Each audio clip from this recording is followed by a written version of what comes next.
به چی فکر کردی باز کرد؟ به یاد شهر افتادم.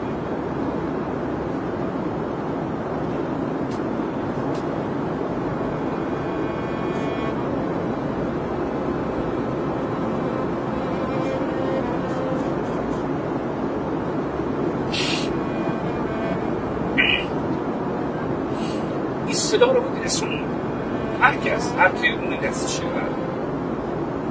جایی هست باید این کار بکنه، وظیفه‌ش اینه. حالا ما هم به اقتضای این موقعیتی که موقعیت مال ما نیست، من تو فرودگاه مهرآباد گفتم که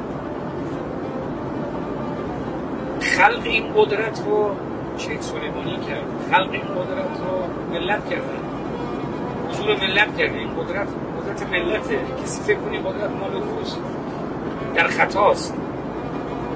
یک تولید قدرتی شده. قدرت رو کی تولید کرد؟ خون شهدا تولید کرد. قدرت رو هدایت‌های امام و رهبری ایجاد کرد.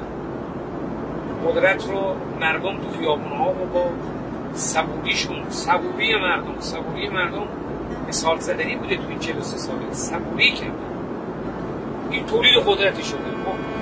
یک کسی به عنوان نماینده این جایگاه قدرت خودش نیست، خودش یه طلبه است، نباید احساس کنه کسی هست، احساس کنه نمایندگی از اون قدرت تولید شده است که با توکل به خدا ایجاد شده، با صبر. چه صبرایی. من تو این استان‌ها که میرم، مادر 3 شهید 4 شهید وقتی با من حرف میزنن شب و روز دعا میکنیم، اینو تولید قدرت کرده.